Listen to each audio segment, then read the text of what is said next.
All right. Well, thank you, everybody, so much for being here and looking forward to this conversation.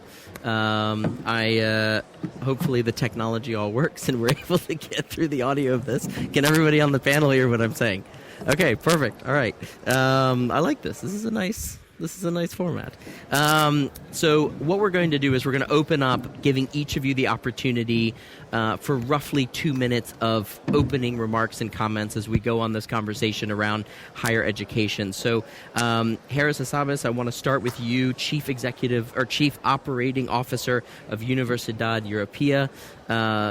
Please, 2 minutes. What are your thoughts today? Hi, everybody. Thanks for having me here.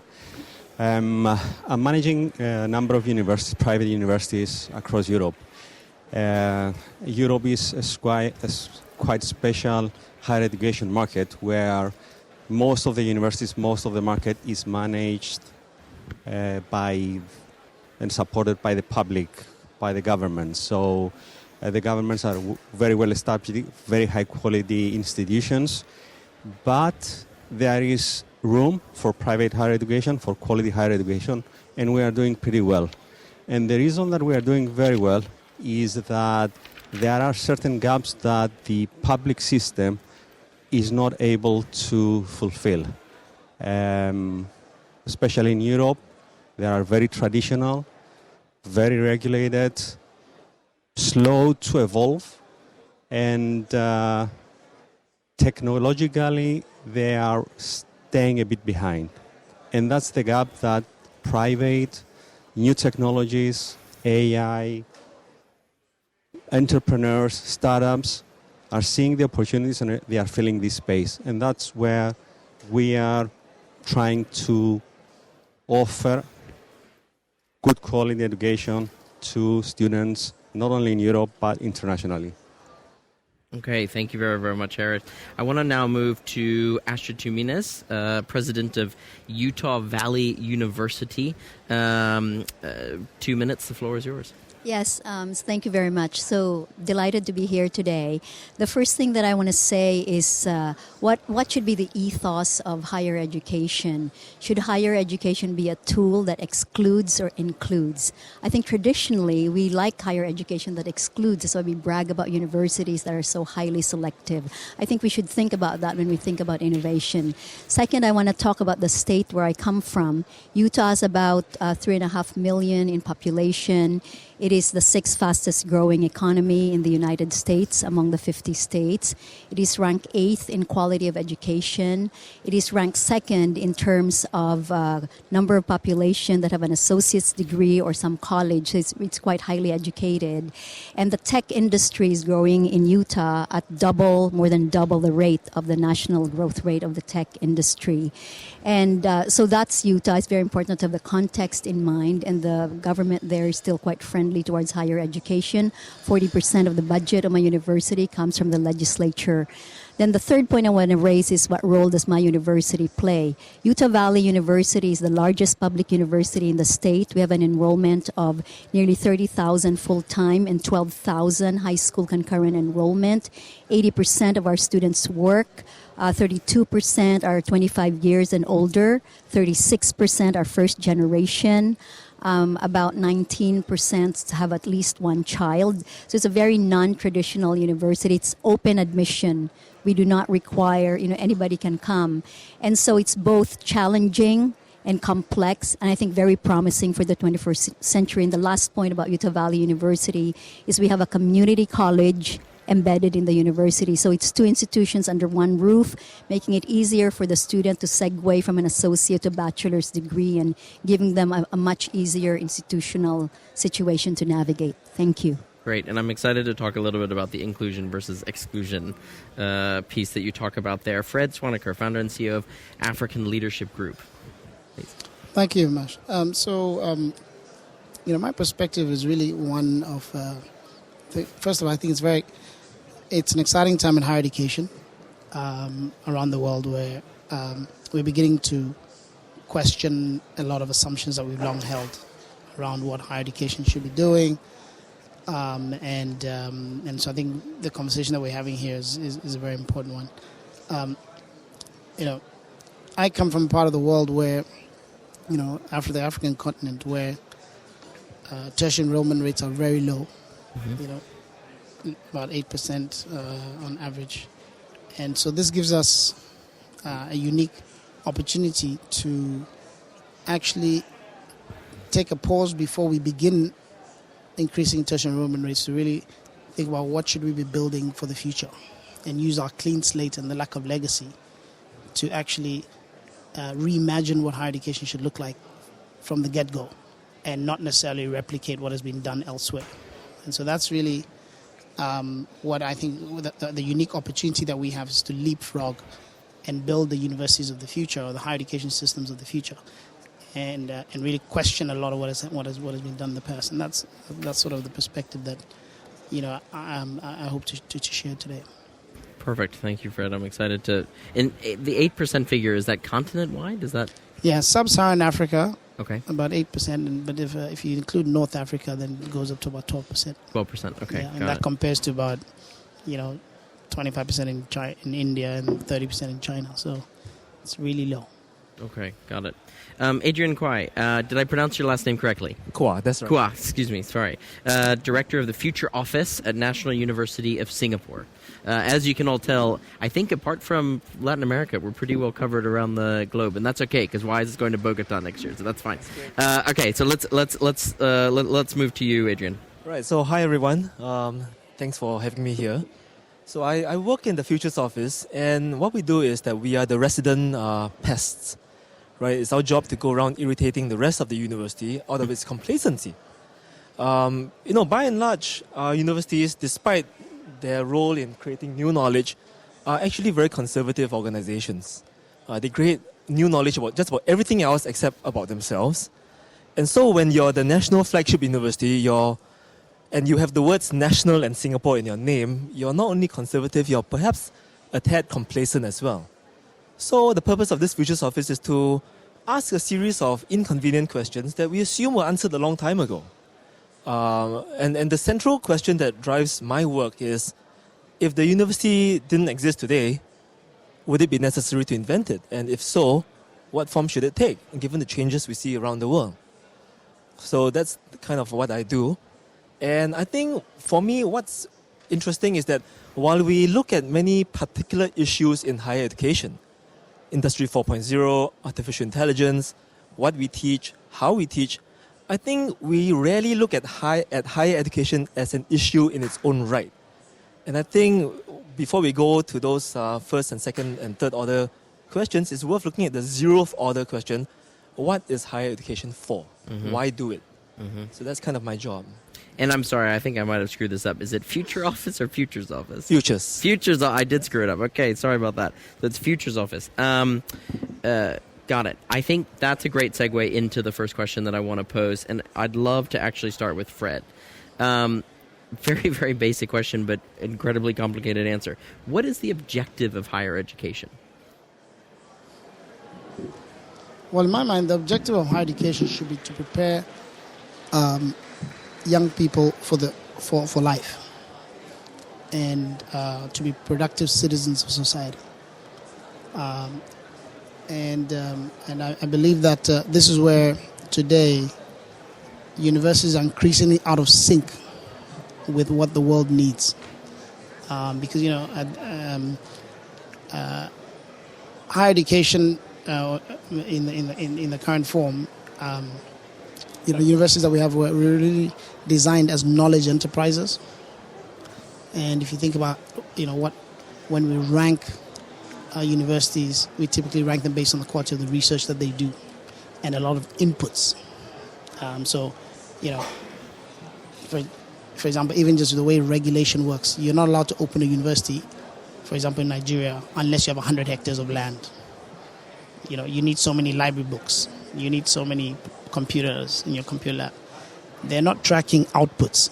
Are you actually producing people who can think, people who can get a job, who can create entrepreneurs, who can drive innovation to society? So I really believe that that's where there's a growing gap between what society needs. And today, most universities are input-driven, and I think what we really need to flip is to assess the quality of universities more based on outputs and to look, are they actually producing people who are those productive human beings that we need, those agile, adaptable, innovative people that we increasingly need in a world that is changing at an increasing pace. So let's move to you then, Harris. From a European perspective, does the model need to be completely changed? Does the old rule book need to go out and something completely new created? I don't think that the model is broken yet. I think it works. We are graduating students, alumni that are extremely successful in the global markets. We do need to adjust. The challenge is that we are not adjusting at the pace of change. AI is here. There are a lot of changes happening, but as you said, traditional universities are very slow to adapt. We need to adapt, and we're not adapting at the pace of change. So this is the issue. I want to emphasize, though, that there are different universities that are seeing the change and they are adapting, and this has to do with a lot of competition. In Europe, there is almost 90% of higher education is in the hands of the public, funded by the government. But there is this 10% that to survive, there has to be based on outcomes, on student outcomes, on how successful the graduates will be. We need to link our universities to the industry, to the employment. We need to create collaborations with the industry. If we don't do that, we are not relevant, and the students will never select a private institution. So in a way, we are adding competition to the market, and the public system will be adapting and will be changing. At the pace that we would like, I don't think so. But we are still producing, and there are good outcomes, and we have very strong alumni, especially in Europe, the market that I know. So, Ashford, running an institution of 30,000 students, first, do you agree with the premise of adapting versus sort of reinvention, if you will? And then secondly is, how difficult is it when running an institution of 30,000 students to make those kind of changes or impacted, especially from the level of being a president? I think that the students themselves are very ready for change. So I want to go back to what Fred said about the purpose of higher education, right? It is a tool that we use to give people skills and competencies as well as life experience. So it's not just this narrow set of skills, but life experience that prepares them to live productive, dignified, and meaningful lives.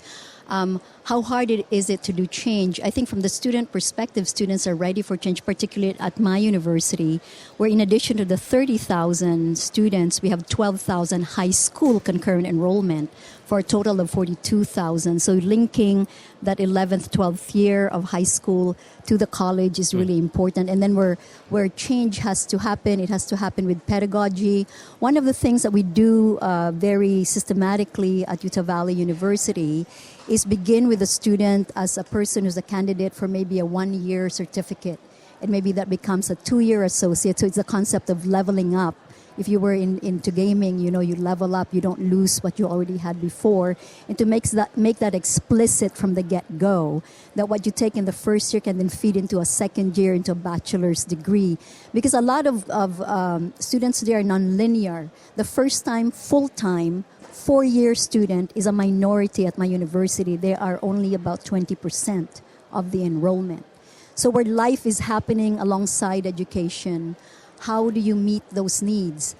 Yes, it is part online. Mm-hmm. Yes, it is part face-to-face. Mm-hmm. Yes, it is stackability of degrees and then articulating, career technical education into a 4-year degree. It implies that there must be agility. It implies that there must be a lot of movement by faculty and by administration together, where you put the student and the life journey of the student at the very center of what you do. Adrian, are you on the same page when it comes to what higher education means? I think, we don't like organizations, or we feel that organizations that try to be all things to all people will fail because you're pulled in different directions. But I think of all the organizations out there, it is the university that indeed has to try to be all things to all people. Mm-hmm. There's so many aspects to a modern university. There's the educative aspect, there's the research aspect, and there's the enterprise aspect. And ideally, we would like all these three aspects to work well in sync. Very often, there are trade-offs to be made. Fred is absolutely right. In rankings of universities, it goes without saying, it's almost always about research. And yet, we know that universities, in all places, have a civic duty to educate the nation's youths. And I think it's fine if you want to do research, but it ought not to be at the expense of this civic duty, which it comes, we risk compromising that to a great deal, to a great extent. So, okay, so let's switch from here's what higher education means, here's what it's supposed to do, to its value proposition. Before we get into its output and how success is defined, and accessibility, I want to talk about its value proposition. From a U.S. perspective, education's expensive. People take on enormous amounts of debt to be able to go to university. That debt oftentimes, for lack of a better way to describe it, can cripple a career, the first 20 years of a career. Essentially, people are graduating from university with the equivalent of a home mortgage. The last 80 years, people have been trained to say, you study hard, you work hard, you go to a good university, you're guaranteed a good job, and then you're guaranteed a good life. That proposition doesn't seem to be working. So from a U.S. perspective, is it worth it? I think if you look purely at earnings, the answer is yes, it is worth it. Because when you look at high school versus bachelor's, master's, PhD, there is a difference in earnings over a lifetime. I think what is not worth it is when we sell education, especially very expensive education, without the ability to link that to what happens to you. What do you have after you get that education so that you could earn a living? We have to be quite deliberate and purposeful about that. Yes, it is about the jobs, and yes, it is the return on that investment. Luckily for Utah, the state of Utah has one of the lowest, debts for students in the country. The average debt for students in America is about $27,000 per student. In Utah, it's only $18,000, and we have the third lowest tuition in the country as well. So there is something going on there where the government itself, the state government, has decided that education needs to be supported. So what support is given to education? How much information are students given?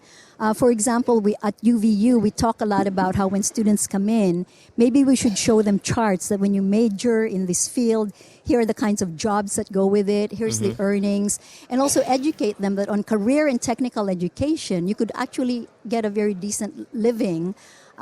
This would be a cliche in some of these technical areas because there's a great need for them. There are, in Utah, we have what is called 4-star, 5-star jobs, high demand, high wage. Students need to understand what they're buying. And I think we need to get comfortable with that notion of giving more information so that the students can decide. And that doesn't mean that their pathway will be so clear. As most of us know, that's also a time when you're exploring, right? So there may be zigzags, but giving students as much information as possible and what they're going to get, what might be the potential pathways for them in terms of jobs is a good thing. Eris, is it worth the money that goes into going to college? Definitely it's worth it. All the studies show that it's worth it, that educated people have higher prospects in life. I will focus a bit on Europe because I'm not a supporter of completely free education. What we experience in Europe is that since education is primarily free and it's open to all the students, often it's abused and we have high dropout rates, we have low attention rates. So I consider that there has to be some cost associated with education, especially when you have the income or the family has the income to support that. What is happening is that for the top degrees in medicine, dentistry, engineering, and so on, where the seats in the public system are limited, it's the top students coming from wealthier families that get those spots in the free higher education market. Therefore, inequality increases. They are the ones that get the best salaries at the end of the day, guaranteed jobs, and it's free education that has been paid by the taxpayer. So I think there has to be a different equation on how we pay for higher education. And there has to be some funding from the better off and support the people in need to get into the degrees that at the end of the day will help them find a job rather than let them study in the leftovers, the subjects that probably will get them unemployed. But isn't that an issue more of the system? I mean, the fact that you have free education, yet it's skewing towards wealthier populations to get those advanced degrees. Why isn't the system working? You would think, right, that if it's free, that seems like a failure of the system, not a failure of whether it costs money or not. It is a failure of the system. It's something that, unfortunately, the governments in Europe are not willing to address because what the voters are asking for is for free education, but free education is not the answer for all. There has to be support to free education. There has to be a way to separate what really free is. You cannot get medical education that costs over 100,000 the first 3 years, then another 100,000 when you go do the specialization, and then you go to the work environment and you get very good jobs and very good salaries. And there is no system to pay for that. It's the taxpayer who pays. So I don't support that. But there is no debate on changing the financial model that exists in Europe. The good thing for private education that I work in is that because that model in public does not work very well, we have students that are willing to come to us and pay quite high and premium tuitions because we can offer something that the public is not offering. And I want to dig into that a little bit later in this conversation because there's also the issue of, it might be a little bit contradictory to what you do for a living, but there is the issue of over-education, right? You have an entire population of people, everyone seems to have 17 masters and God knows what, and so it's sort of how does that really connect to the career that they lead and the value that they bring to society? Fred, should people pay for higher education? Yeah, absolutely. I believe that people should pay what they can afford to pay. Typically, when things are given for free, they're not valued as much as they should be. So, the question is who pays, one of the things, for example, that we are doing with our university system is leveraging income share agreements, where we're saying, okay, if a student doesn't necessarily have the money to pay today, they can be financed, and when they graduate and they get a job, then they can pay tomorrow when they have the income. And that system is working well. But I think also we have to really question. Just going back to your point about the value proposition of education, and is it worth it? The cost of it itself should be low in the first place, right? I think that today there's massive bloating of costs in higher education, and where people are overpaying for outcomes. For example, if I look at what we have been able to do with our university system in Africa, we're producing graduates who are getting jobs at the same companies, Google, Goldman Sachs, McKinsey, Bain, the top companies in the world, which typically hire graduates from Stanford and Harvard and MIT. And we're able to get students into those same companies for 5% of the cost of those universities. So why then are you able, so then you say, is that really what needs to be paid for those same outcomes? So I think we really need to look and say what actually adds value and what is just fluff, and how do we really understand the core essence of what people are getting and bring more discipline to the industry, because this is an industry that's shielded by high barriers to entry, because competition can't come in. In any other industry, competition comes in and inefficient players are disrupted. But this is one where there are barriers to entry, which is called regulation. To get a license to open a university is very hard. And so that creates complacency and it's stifling innovation. And that's the problem that we have in this industry. So, building on that a little bit, Fred, I think it seems like a big part is that value proposition of I pay X to go to this school and it results in what for my life, for my career perspective, my earning potential. But if schools are completely, or it seems like everyone's in agreement that so much is driven on the rankings are driven by the research side of things rather than the output and the teaching side of things, how are you doing things differently with the African Leadership Group?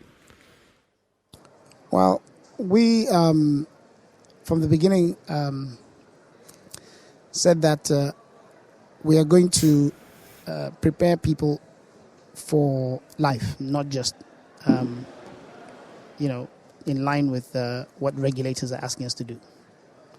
And so today, we believe that universities do three things, really.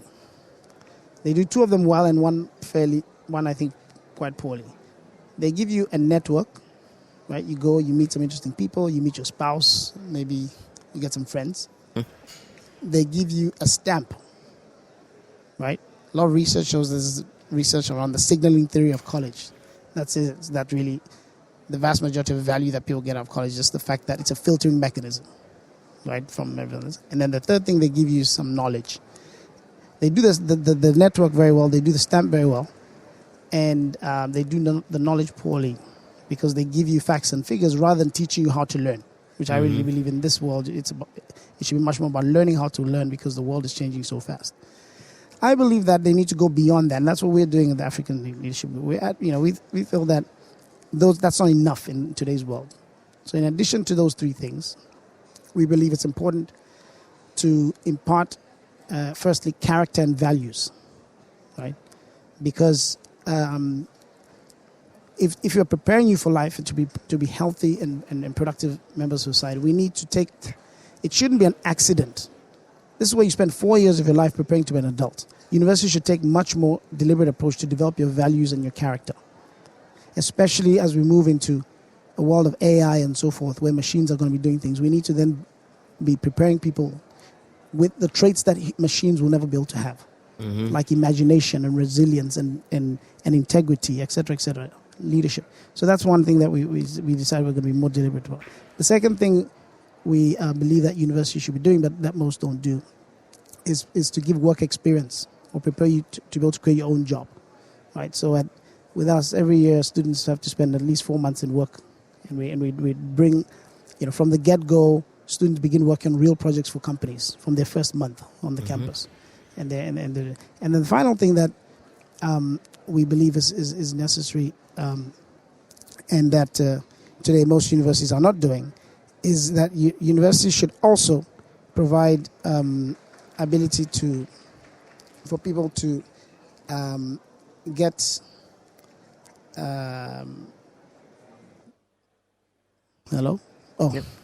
skills, right? Skills that will never go out of fashion, right? So we did a lot of research that today universities look at skills acquisition as something that vocational schools should do. Yeah. They say that it's almost beneath them, right? We're an intellectual place, and there's this dichotomy that we provide knowledge and not skills. If you want skills, go to a vocational school. And we think that's a false choice. That it is possible to give both. You can actually give people.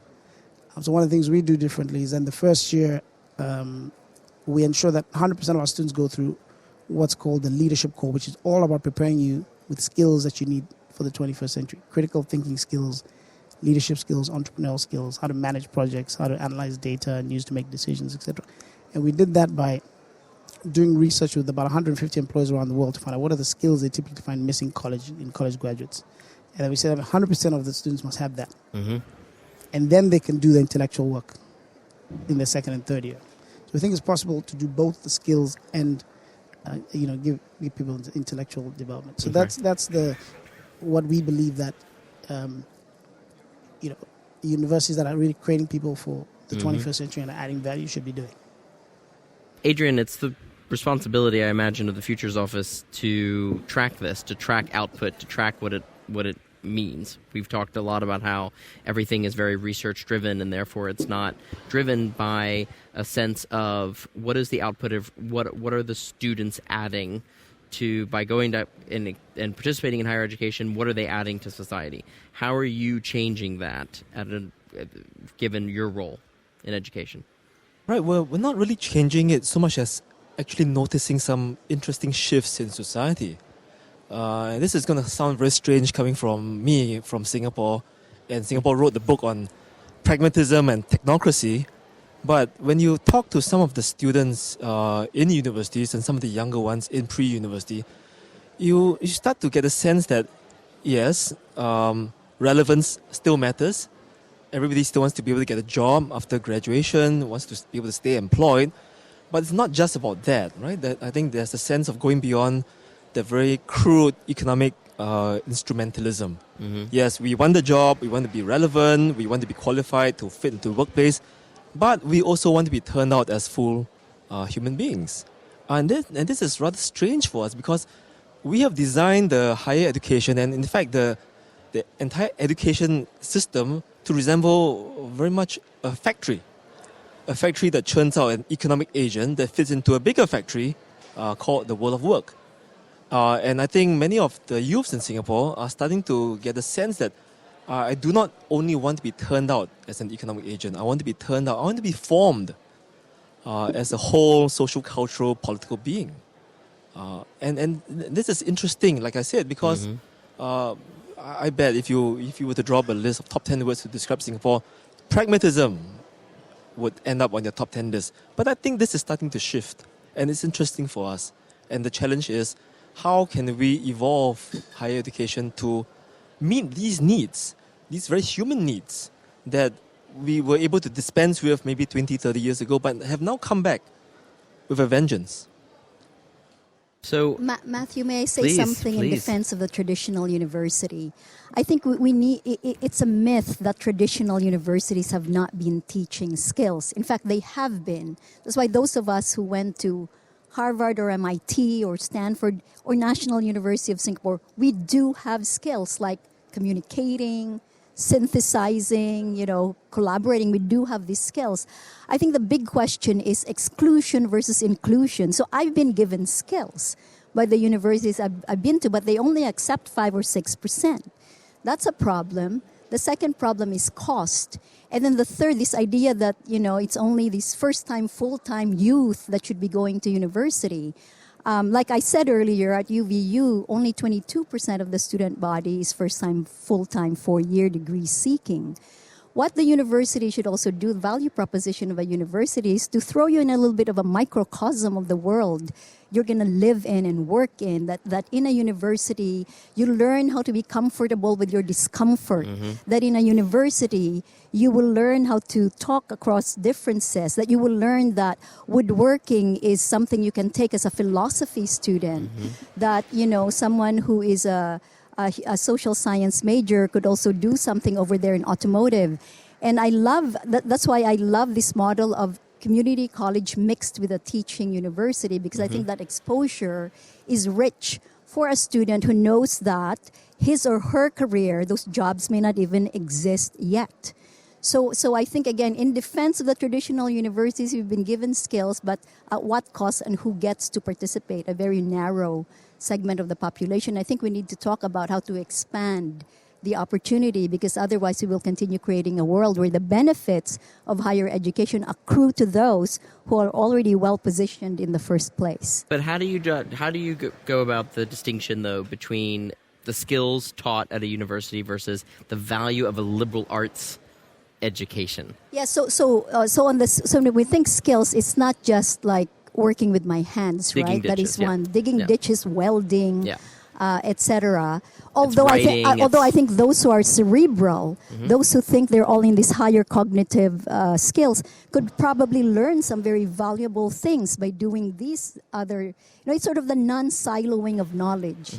If we really think of the 21st century as something very different, we should not silo knowledge anymore. We shouldn't be prejudiced about what is, oh, that person is so good because, they can talk Derrida, and this person is not so smart because all they do is welding. I mean, that's how we should think. Because knowledge now, I think, can cross boundaries. And then in the jobs of the future, this ability to integrate and appreciate and learn with different parts of the brain.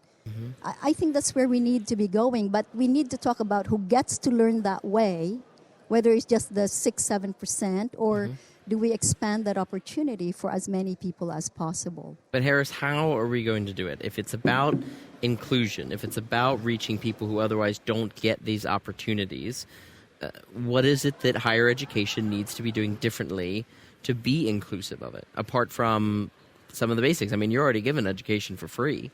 So how do you make it more socioeconomically balanced? I consider that it has to be linked to the industry. The students, especially in Europe, in countries where unemployment and student unemployment is so high, they need to see a value. They need to understand that I'm going to spend 3-4 years studying at this university, but I'm going to get something out of it. And something that is very valuable about a university, because we also have the new technologies and the online universities and so on. But at least for undergraduates, there is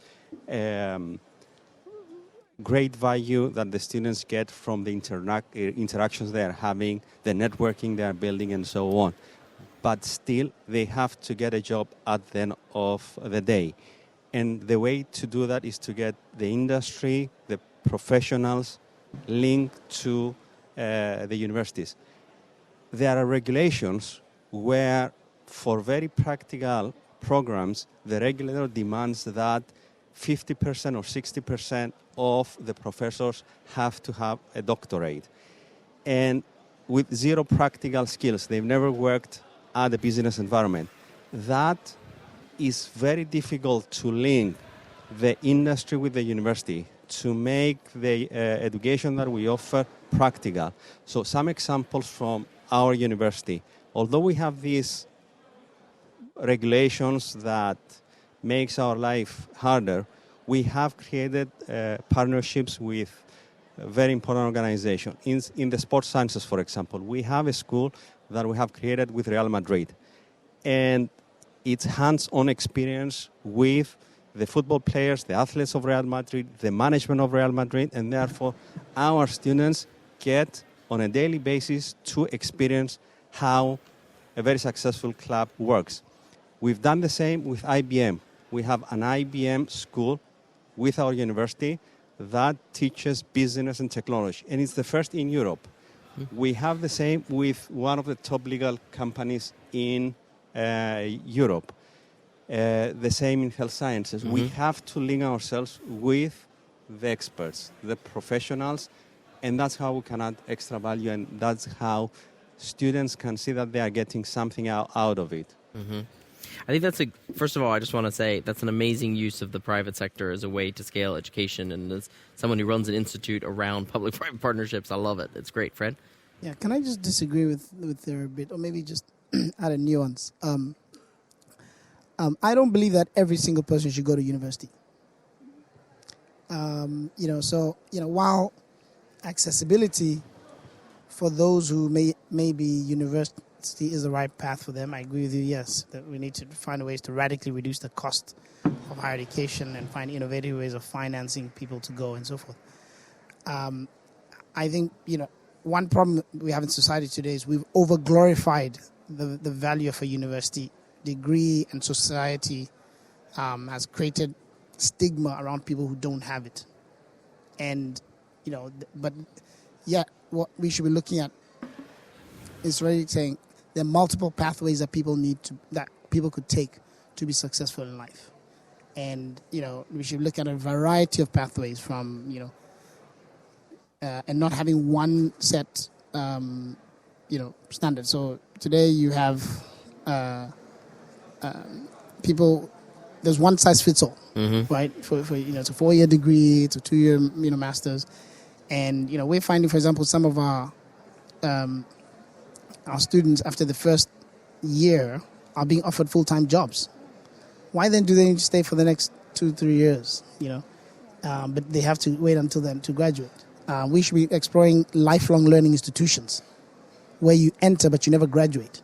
Well, there's some awfully successful people in the world who didn't graduate from college. And we should be looking at, some people should be going to, if you look in Switzerland and Germany, they've got all these different pathways that people go along, right? So I think that we should be thinking about different kinds of learning institutions and creating it possible for people to attend all these different things, but not necessarily that everyone should be going to university. So let me clarify, because I never said that everyone should be going to university. In fact, the university that I run starts with 1 year. What we are really trying to do is make it very deliberate. So when you come in as a student, your advisor tells you, hey, you could do 1 year in IT proficiency. Should you like it and you want to do more, but you're employable at the end of that 1 year. Should you want to do more, you could actually do the associate degree in tech management.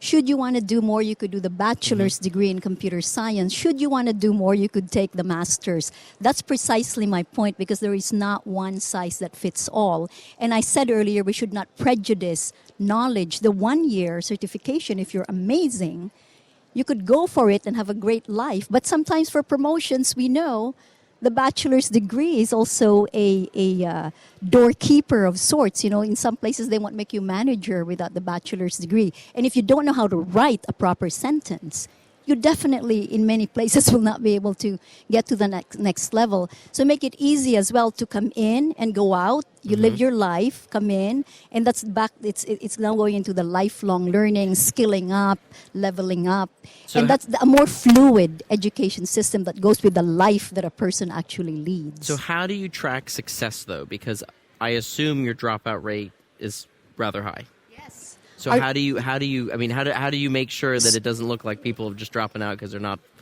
ambitious or not motivated? When you are open admission and you say to everybody, come as you are, you have by definition accepted a more complex mandate.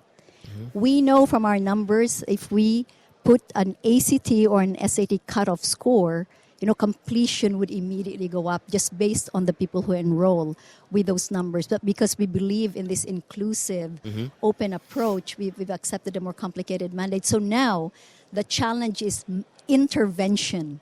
Intervention, intrusive advising. We have University College where at the beginning we have structured enrollment where those who are not entirely prepared must be in University College for that first year. And then you really have, again, it's very heavy lifting because now you don't have a homogeneous student population. So it's heavy lifting in terms of advising, in terms of placement. But there's also good results. Last year, our first time full-time 4-year bachelor degree seeking completion rate went up by 7%, which is unbelievable. So I think these interventions are slowly but surely making a difference because you do want them to complete. So let's stick to metrics for a minute, and then I want to move on to technology. Adrian, here's my assumption about Singapore, and you tell me if I'm wrong. The education system is very much driven from a test score model, that is how you define success. What are the positive and negative implications of that? Well, I suppose is that the right assumption? It is to a large extent, right? In Singapore, you have a very tightly coupled system. Particular sorts will end up in university. You can almost always track them to particular junior colleges, which can then be in turn traced to particular secondary schools and so on and so forth. So there's a certain degree of automaticity going on in Singapore. Your default, right, if you just happen to get the grades, is that you will end up in university. Right? There's something almost automatic about it. I think that's starting to shift. And as you rightly point out, a lot of this is driven by test scores. But here again is the other assumption that it's starting to maybe fail a little bit.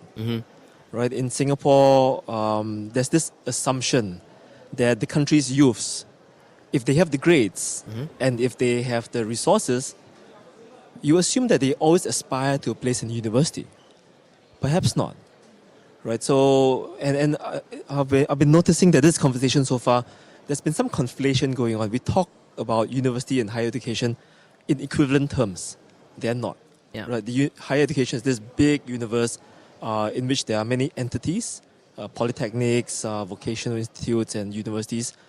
And we assume that in this universe, the university shines the brightest, is the brightest star. Going forward, we can't be sure that it's going to be the brightest star. There may be other very attractive options. So one of the things we see in Singapore is that despite the test score, and you rightly point out that for a long time the test scores were a determinant of where people end up, you see that our young men and women, even if they have the requisites to make it to a university, are choosing alternative paths with no stigmatization that used to be associated with that choice maybe 20, 30 years ago.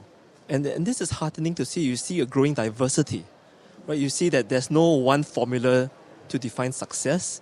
To be sure, there's still that very deeply entrenched mainstream narrative of success, but you start to see alternatives emerging, and that's heartening to see. So let's shift the gears a little bit and talk about technology. Here are my reservations when it comes to the role of technology in education, and I say this having just recently toured a school in Florida that prides itself in not having one book, that everything is electronic. How do you embrace technology that both A, makes education more inclusive, although I'm generally skeptical of most online education courses, so correct me if I'm wrong in having that skepticism, but how do you use technology to make it more inclusive, but also don't allow technology to remove the more creative elements and sides of a person? Some of the most successful people in history have always been those that are very creative without technology. Harris, let's start with you. How do you achieve that? So let's not talk at 50,000 feet. Let's get down to very specifics. If you can, use a case study of a technology that you're using currently. Well, we are definitely moving to more hybrid education. That's the simplest one. So students come to university, of course, but part of their lessons are also online, and it helps especially the students that are working to finance their studies. So it helps accessibility, it helps the students with their financial challenges, but it also adds technology that will be used later in their lives. So definitely including technology, digitalization and so on helps. Something that technology is not helping is, and I want to press this a lot, especially for undergraduate education, the interactions with the other students, with their professors. To have an active student life is really, really important. And the dropout rates, the attrition rates are always higher on non-face-to-face education. So yes, promote, and it's good to have technology because it's enabling, it's creating more interesting content, it's more familiar to what youth is familiar with, technology, they love technology, but interactions are as important, if not more important, personal interactions. Fred, you've got the largest population of young people coming up in the continent. Your sort of Pan-African approach to technology. Yeah, so I think that technology offers hugely exciting possibilities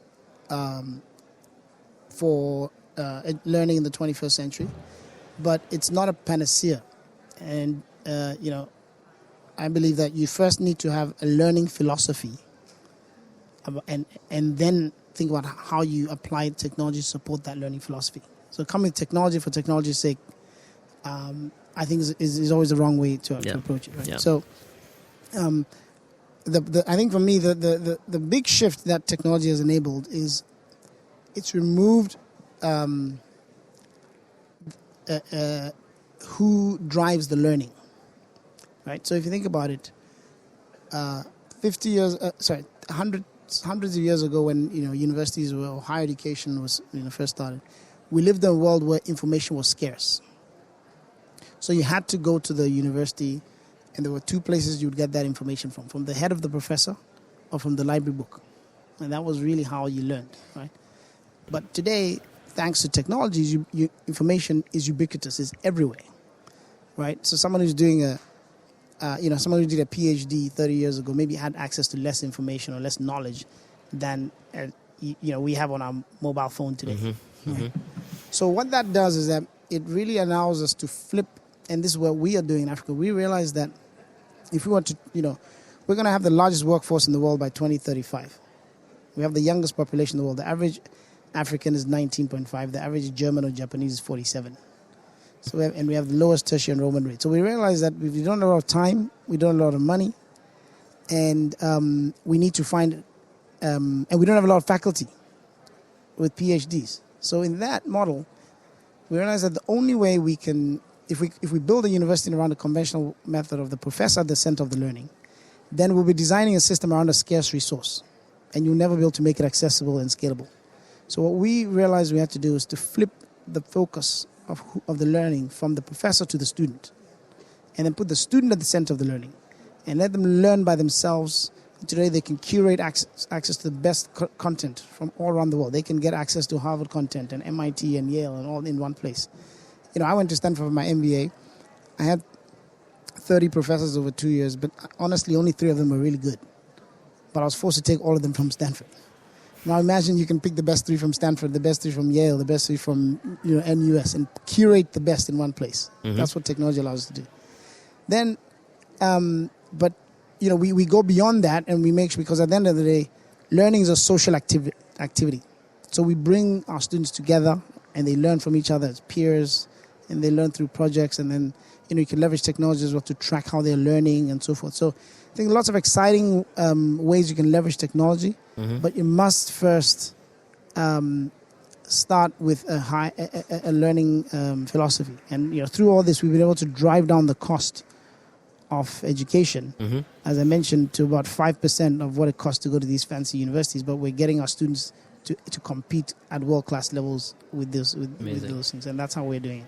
Okay, I want to go to a Q&A with the audience. We've had a great conversation so far, but I want to open it to everybody else. This is meant to be a conversation, and then I'm going to surprise you all with a question you all weren't prepared for. We did a lot of briefings before this panel, almost too many briefings, so you're going to get a question you haven't been briefed on. But, sir, why don't we start with you? I believe there are microphone runners there. Yep. Thank you very much for this wonderful discussion. I have a sense that many of the people discussing it from an institutional point of view. How do we incorporate technology in our organization? How do we adapt our organization? How do we, do things, but always from within the university, as we assume it is the model that exists and should continue. If we're exploring new models with the new technologies, not just technologies in the current state, but the possibilities of technology of the future and how things could evolve and emerge. I like the approach of the futures, saying, okay, from a society's point of view, if these universities were to be replaced, or what would be the optimal model should, for example, technology, because in Africa you said what you are doing, you are getting content from all over the place, not from one institution. And all you needed was some socializing groupings, which could be replicated in different ways. Should universities be unbundled? What are the possibilities? What are the possible new models that you can see with AI and new things, and also the model about involving the work? So, for example, could workplaces replace parts of the universities and so on and so forth? Mm-hmm. I'd just like to hear what you have to say about this. And I'm so sorry, your name and where you're from? My name is Bilal Saber from Qatar. Wonderful. Okay, give him a minute to put his headphones in, because otherwise he's not going to hear what you're saying. So as I understand the question to be really is, how do you try out new technologies? How do you test them? How do you see if they work? Who would like to start? Please. Yeah, thanks very much for your question. You're right. We fixate so much on technology. You can't help but fixate on technology. We are awash in technology, and sometimes we think that's needed to be done is to try to assimilate technology into existing organizational forms and structures and processes. But I think we forget that the university itself is a technology. Right? It's a particular configuration of assets and resources and people, presumably to facilitate teaching and learning and research. And maybe what needs to be done is to rethink this technology. We think of university as a specific place. We think of our college years as a specific time in our lives, right? 4 particular years in our usually early 20s.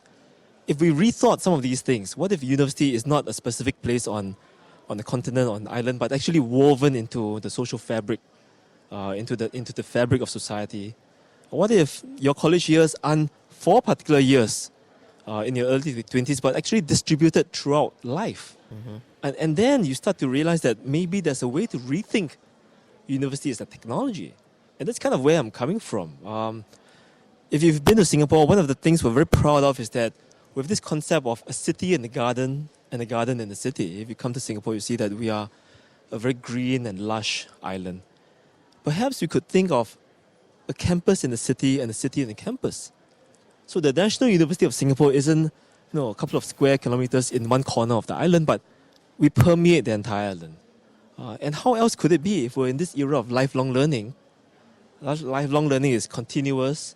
It cannot be located in a particular time and space. Then it ought to necessitate a rethinking of the form of the university. May I? Please. So first I will go back to the original question about the approach to technology in the university as it is. The first thing that I think is important and that we are doing is I've created a new position. I came from Microsoft before becoming a university president. So the first thing is ownership of technology is a tool across the university. So I've created a new position, a vice president for digital transformation. And I think it's so important at the cabinet level that someone owns, because every organization today must be an IT company in a manner of speaking. Second, looking at the tools at hand, when you look at online, the research shows that those who are hybridizing, because 80% of our students work, they retain and complete better, meaning they come to campus for face-to-face interaction when it fits their schedule, but they want to be able to take other courses online. So we're looking at the top 25 most in-demand upper-level courses and the top 25 most in-demand lower division courses. This is what Fred talked about when you put the student at the center. What do they actually need, and provide the online sections for all of the high-demand courses. And then third, I think, for the student life cycle, again, if you're putting the student at the center, things like financial aid, it must be easier for them from recruitment to enrollment to filling out financial aid forms, because this is where the rubber hits the road, the actual daily experience of a student. Are we killing them, or is their user experience actually easier and better and not so stressful so that they can take courses, complete and finish and move on? Now, in terms of innovation, one of the things that we are now implementing is project-based learning. And I think there we have assembled CEOs from the top companies in the Valley to ask them exactly what they need. And we want every student to be able to start a project or join a project with multidisciplinary faculty mentoring them. They can get credit, and then they can go into the innovation labs of these companies to get their hands dirty and have access to more technology than we have at the university. So I think that's one way that we are kind of, going into the new areas. But frankly, there are so much work to be done with technology, with universities at their current state, because legacy platforms are problematic and we are not as modernized as we need to be with technology. Okay. Can I just add into that? Yes, real quick, and then we'll move to the next question. Go ahead. So I completely agree that technology and just different ways of thinking opens up new possibilities for what higher education should look like. So, in my case personally, we started 6 years ago when we looked at trying to close this higher education gap. We began building universities. So we, regulated universities. We opened one in Mauritius. We opened one in Rwanda. We opened a business school. But we've actually stopped doing that anymore, and realized that regulation was stifling the innovation.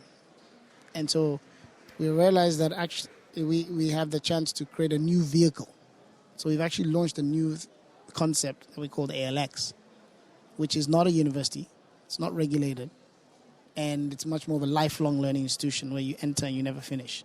And you go in and out of learning and you work on projects, and it's like an incubator and an accelerator and a talent agency, and we're just completely experimenting and rethinking how you prepare people for the future without the constraints of a regulator.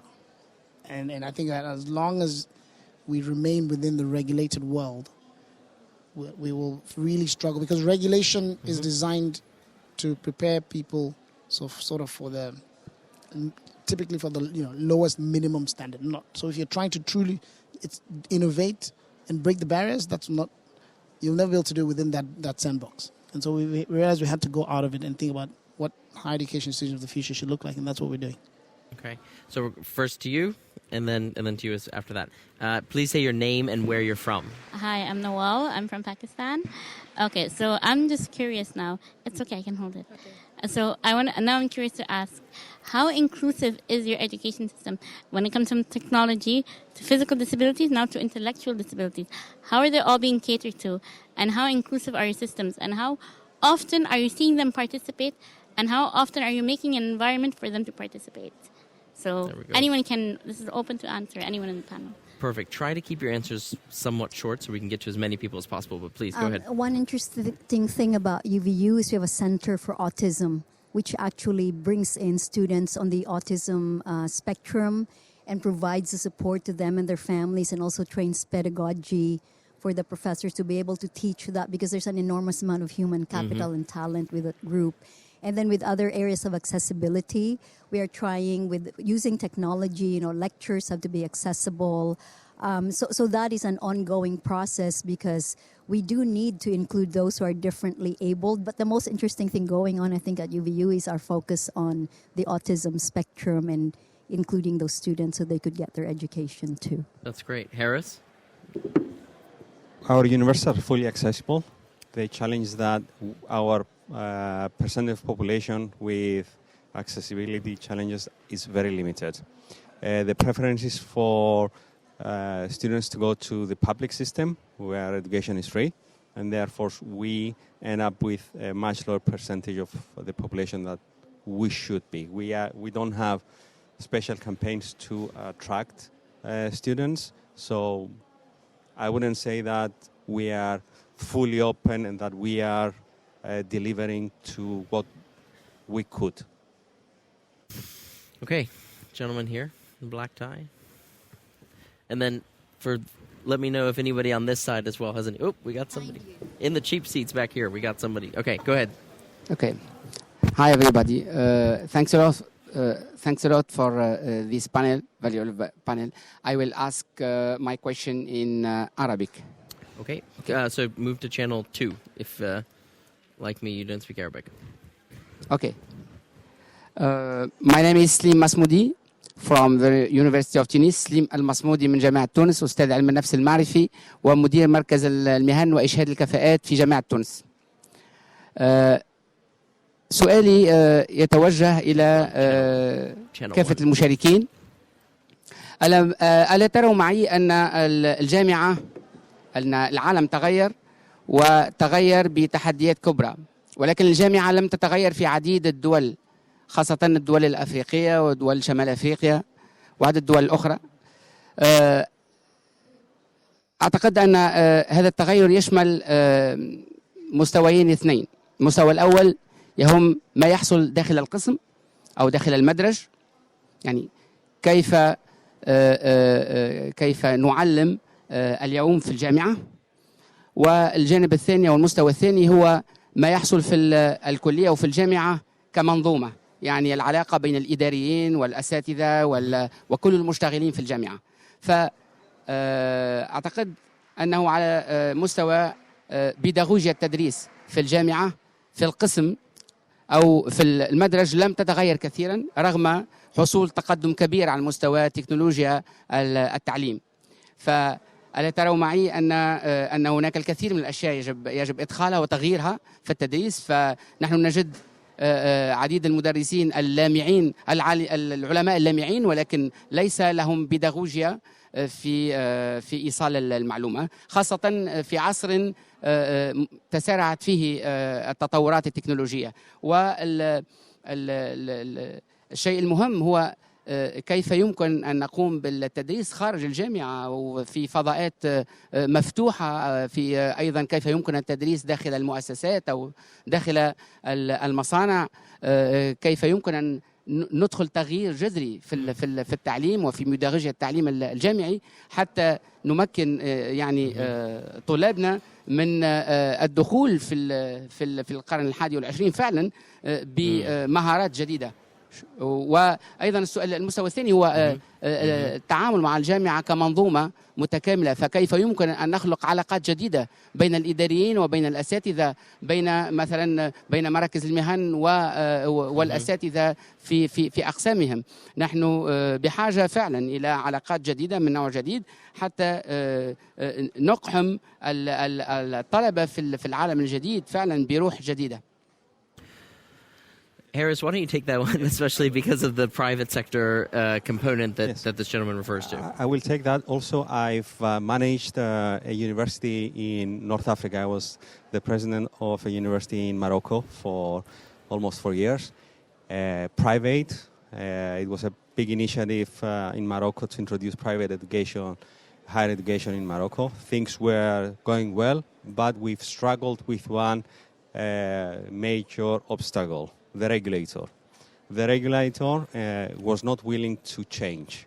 And if the regulator is not willing to change, and if the universities are regulated bodies, it's impossible to innovate and change. To the point that the ministries were telling us our students are not able to learn from online. The technology is not for our students. And our students need to be taught in the classical way, facing the student and not project-based and so on. So, and there was a lot of lobbying from our side to change this. We didn't manage at the end of the day. We sold the university. And what we are doing in Europe is that, and we are successful, is that most of the innovation is happening in our private degrees, the ones that are not regulated. So there we have full flexibility. And what we are actually creating, it's something that we share internally, because we are saying that the traditional university can no longer be the offer for everybody. So in our minds, we are creating the concept of the mall. Like you go to a mall and you buy things from different shops. We want to create that, and that's why we are creating collaborations with companies that are the best in the different courses, in the different programs, in technology, in law, in arts, design, and so on. That's one way of innovating and avoiding the regulator. Got it. Okay, so running very, very tight on time. Name and where you're from, and then last question. Yeah, thank you. My name is Joshua. I'm from Zhejiang University in China. When I think about innovation and the future of higher education, which I do think about a lot, the one question that keeps coming up in my mind is, who is the client? So I would raise that as an open question for you. Who is our client as a university? All right. Who would like to take that? Let me start with that. I think the core client is the student, and he or she could be a traditional or non-traditional student. But I run a public institution, and if 40% of my funding comes from the legislature, I cannot but think of the legislature also as my client. And I'm raising money from donors, and so the donors also are my client. And the faculty need to be happy and not totally discombobulated about changes, so they're also my client. But I think forcing everyone, back to Fred's point, to put the student at the center introduces clarity on decision making and where resources should go. Because if the students are not succeeding, everybody else, all of those stakeholders, then we have not properly aligned ourselves with what should be happening, what our core business should be. Not easy though. I mean, you got a lot of clients. I have 1 million. I work for everyone. Yeah. So when people ask me who's my boss, my appropriate answer, and it's really true, is everybody is my boss. Yeah. Fred. I would say that society is our client. And so, for example, one of the things we're doing at our university is we're moving away from academic majors and rather giving them the big challenges that are facing Africa and the big opportunities. And we ask our students to declare a mission and not a major. Pick one of these big challenges that you want to solve and build your learning experience around it. So you create purpose-driven people who are coming out to solve problems for society. Because if people are investing in you as the tiny elite that get access to this kind of education, you need to use that privilege to serve society. Okay, let's go to the poll if we can. We'll close it out with the poll, and then from there, one last final question. So that, if as a reminder for everybody, the 40 people who took the poll, which aspect of higher education needs the most improvement? We have a very, very indecisive crowd here. 28% quality of academic knowledge and skills taught, 30% access for minorities and the underprivileged, 18% course fees and financing options available to students, and 25% job readiness and career guidance for graduates. So, my closing question, and I'm on stage with a bunch of academics. I'm at a summit and conference with a bunch of academics, so I know you guys don't like it when you're not briefed and prepared before we go into something. But as we close out, we've talked in very, very broad strokes. Let's end at a human level. Please give one anecdote, one short story, something to a student of yours that you found higher education was truly transformational. Who would like to start? Astrid? So I'll tell the story of my current presidential intern, Lacey Meyer. She was born blind. The doctor, I think, used... Hello? Yep. It's dead. Oh. No, I've got you. Okay, the doctor used forceps and blinded her in the eye, and then her father died when she was a teenager. She was bullied all through elementary school and high school, and even her own teachers told her she won't amount to anything. She came to UVU, and the mantra is, "Come as you are, we have a place for you." And for the first time in her life, she felt that she belonged. And she blossomed into someone who's very articulate, a straight-A student, had been a TA and an RA for other professors before I found her, and I hired her to be my presidential intern. This is sort of one story that is one of many stories like this. Back to my point about what an amazing tool higher education is and can be. And I want to say that I'm very positive. I think it's an exciting time, whether we are in traditional universities or non-traditional universities or everything in between. We are working in a field where we have a tool that can truly transform the individual's chances of living that dignified and happier and better life.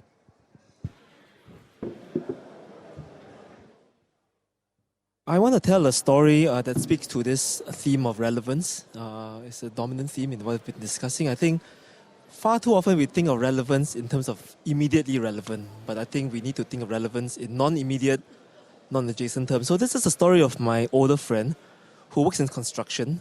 He's a tiler, and he lost his job. And I asked him, "Oh dear, you've lost your job. What are you going to do?" And you would assume that he's going to find another job in construction. And he said to me, "I'm not going to find another job in construction. I'm going to work at my wife's bakery." I said, "You're going to do what?" So, "I'm going to work in my wife's bakery. I'm going to ice cakes." And I said to him, "What do you know about icing cakes?" And he said, "Look, my whole life has been about putting plaster flat on the wall, making sure the tiles are aligned in a very symmetrical way, making sure the plaster on the tile is all even. That is in principle no different from icing a cake." I said, "You're ridiculous." Months later, he sent me a couple of photographs, beautifully iced cakes, each one with a perfect mirror chocolate surface. And he's explained to me that, the problem with you is that you always saw me as a tiler. I see myself as having a pair of very steady hands and an eye for symmetry.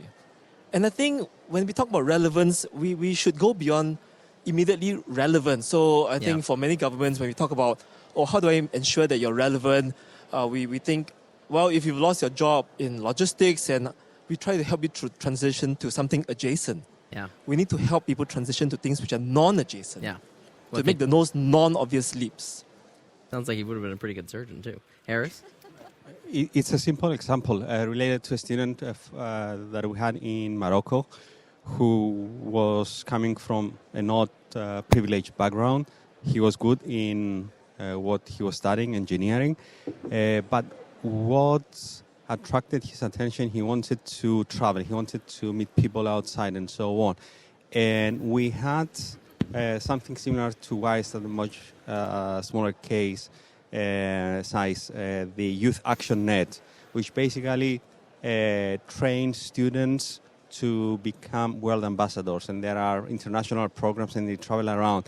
And he joined this program and he has been promoting higher education, social values, social enterprises around the globe through this. So from Morocco, he's now a global leader that is helping others through his actions. Fred? I'll tell the story about these two young women from Kenya who came to the African Leadership University in the first class. There's actually a YouTube video about them. Because one of the things that we really drive hard at our university is a culture that says you are responsible for your own learning and not the professor. And so in driving this culture, these two young women who were doing engineering said that they want to learn something. And so they went to the professor and they said, well, we want to do something with this thing we're learning. And he said, well, there's this technology called a drone. Why don't you try and figure out how to build a drone? And these two students went and, taught themselves. They did research. They read, books. They curated content from all around the world.